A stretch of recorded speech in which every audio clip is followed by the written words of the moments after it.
BYD Champion gibridni bugun kamchiliklari haqida gaplashamiz.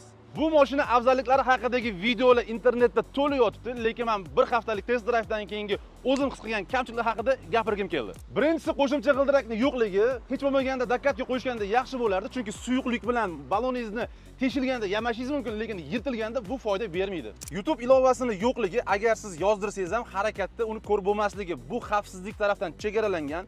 Lekin podkast ko'rishni sevadigan men uchun bu ko'proq kamchilik hisoblayman. Siz qanaqa fikrdasiz?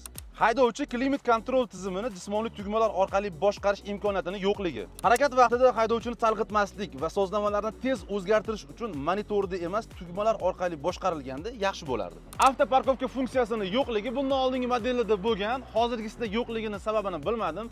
Balki keraksiz funksiya deb o'ylashgandir, balki narxini arzon qilishmoqchidir. Head-up display bilan jihozlanmagani bu segmentdagi avtomobil uchun kerak va haydovchiga foydali bo'lardi. Atmosfera dvigatel bo'lsa ham faqat sifatli benzin talab qilishi. Sababi tizim sifatsiz benzinni his qilishi bilan o'zini o'zi bloklaydi. Sanab o'tilgan kamchiliklardan ortig'ini topa olmadim. Agar siz bilsangiz, izohlarda yozib keting. Xulosa qilib aytadigan bo'lsam, mashina yaxshi, o'zini puliga ozgina qimmat deb hisoblashim mumkin. Lekin rasmiy dilerdan olganingiz kerakli vaqtda kafolat shartlaridan foydalanish imkoniyatini beradi va siz kutmagan xarajatlarni qoplab berishi mumkin. Siz qanaqa fikrdasiz? Biz bo'lsa Chazor avtomobilini test sinovini boshladik.